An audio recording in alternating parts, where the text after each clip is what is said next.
ए YT families, आज मैं आपके लिए लेके आया एक नवरात्रि का स्पेशल हॉरर वीडियो।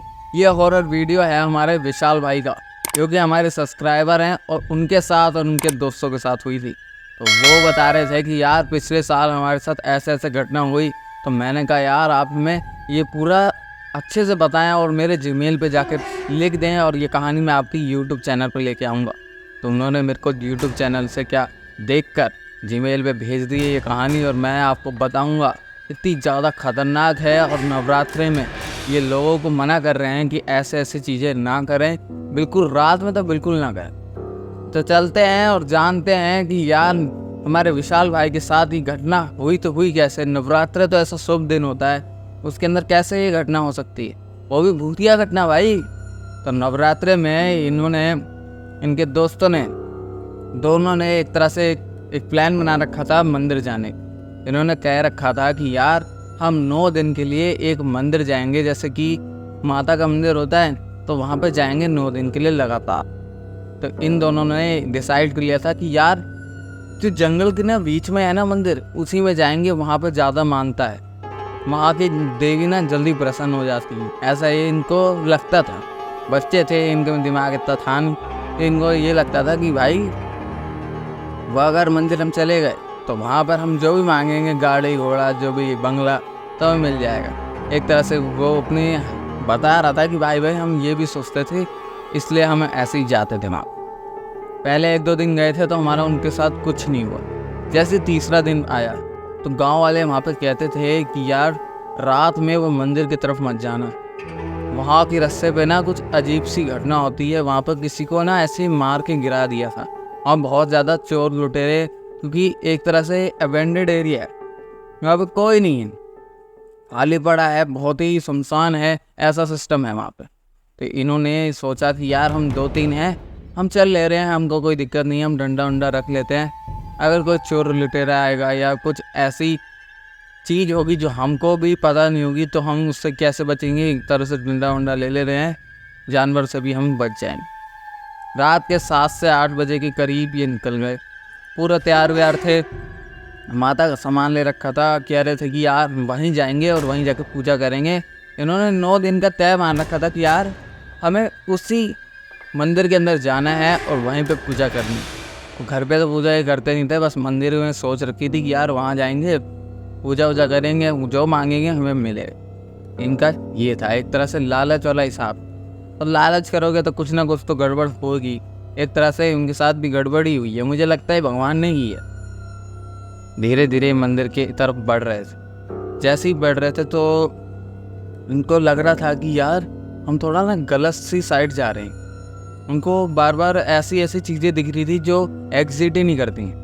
एक तरह से काली सी परछाई इनके मुंह के पास आ जा रही है। इनको एक तरह से ऐसा लग रहा है कि कोई मेरे को छू रहा है, कोई मेरे टांग खींच रहा है पीछे से। तो ये तीनों एक तरह स्ट्रक हो जाते हैं, रुक जाते हैं और देखते हैं आपस ही में कि भाई तू तो नहीं कर रहा है ना, तू मुझे परेशान तो नहीं कर रहा है ना। ऐसे ऐसे आपस ही में क्वेश्चन पूछते रहते हैं। एक दोस्त कहता है विशाल, और विशाल का दोस्त होता है संजय। संजय उससे कहता है भाई हम में से कोई भी ऐसा नहीं है जो हम आपस ही में परेशान कर रहे हैं। हमको खुद यार लेट हो रहा है, मंदिर से आना भी है। रात के क्या पता 10 बजे आएंगे क्या मंदिर से, 9 बजे 8 बजे तो निकले हैं हम, जल्दी जाएंगे जल्दी आएंगे। हम यही सोच रहे हैं कि जल्दी जाकर दर्शन करेंगे और जल्दी वापस आ जाएंगे। तो हम कौन में से कोई परेशान नहीं कर रहा, कोई और ही है जो हमें परेशान कर रहा है। तो इन्होंने एक तरह से ऐसा सोच रखा था कि भाई कोई ना कोई अगर हो गया, कोई आ गया तो मैं उसको इतना बुरा मारूंगा ना जिसने मेरे को परेशान करा।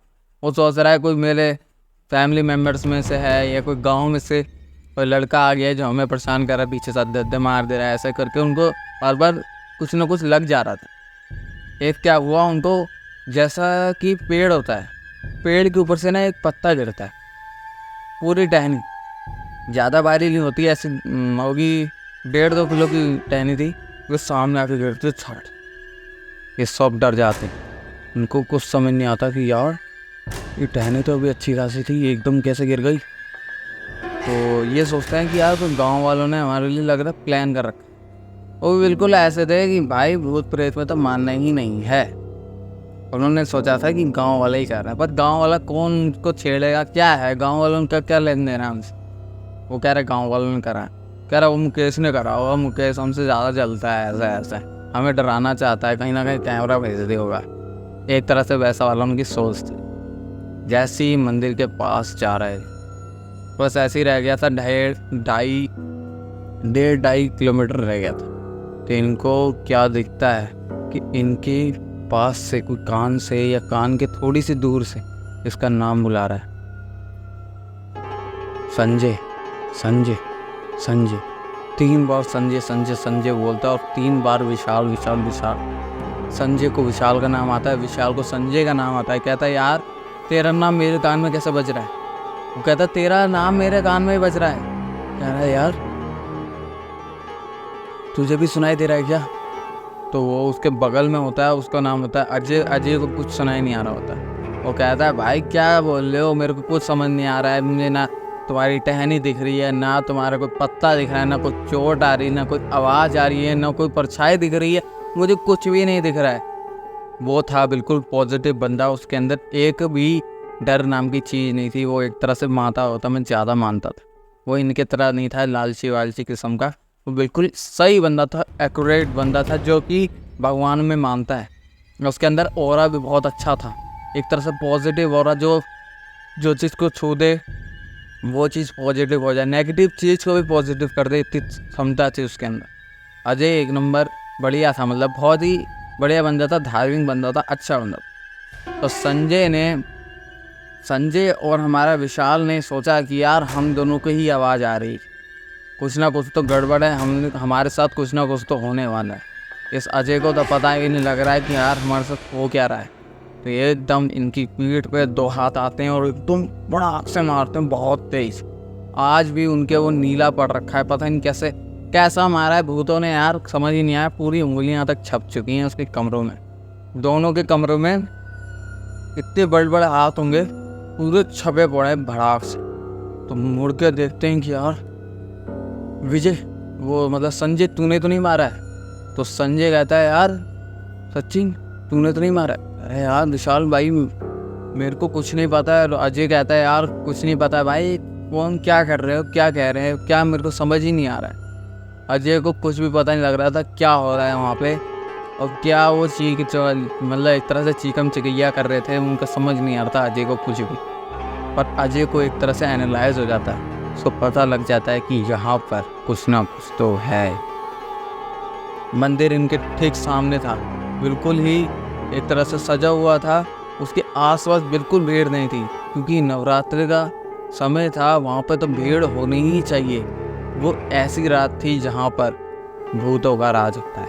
उस एरिया में पूरे ही भूत ही होते हैं वहाँ पे, मतलब भूत का ही वो दिन होता है। जैसे अमावस होती है तो अमावस में भूत प्रेत निकलते हैं, वैसी वाली रात थी। क्या पता अमावस ही हो, हमें एक्यूरेट उन्होंने बताया नहीं कि क्या है क्या नहीं है।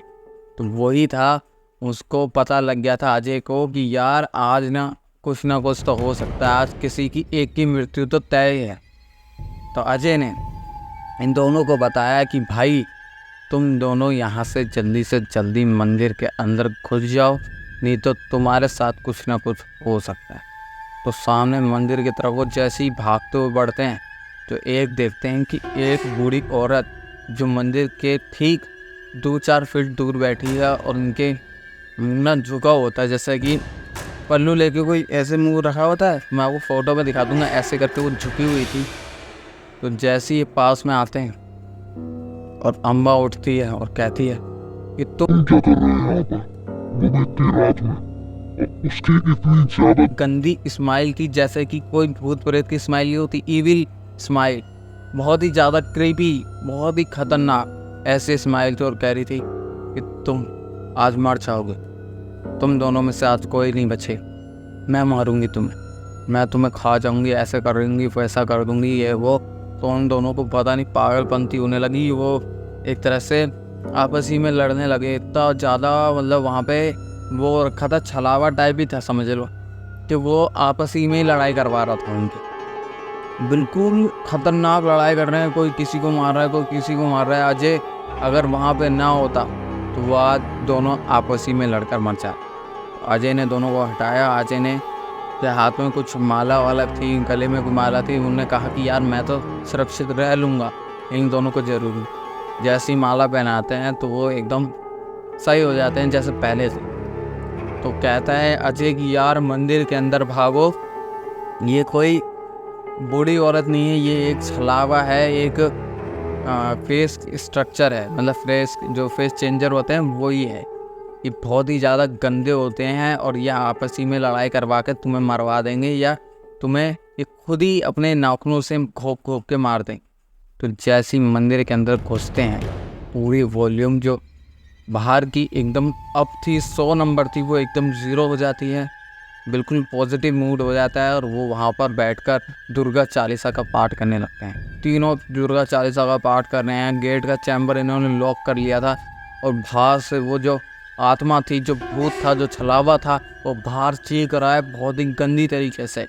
उसको ऐसा लग रहा है कि यार अब इन दोनों को क्या मैं मार ही दूँ, पर वो मंदिर के अंदर भी नहीं आ सकती। और ऊपर से वो दुर्गा चालीसा का पाठ कर रहे थे, तो वहाँ पर एक ऐसा मंजर होता है कि वहाँ पर एक नीली सी रोशनी आती है और उस भूत प्रेत को वहीं पे नष्ट कर देती है। कुछ पता नहीं लगता है उनको, आज भी वो रहस्य में लगता है और उनको ऐसा लगता है कि हमारा इन देवी ने हमारी रक्षा करी।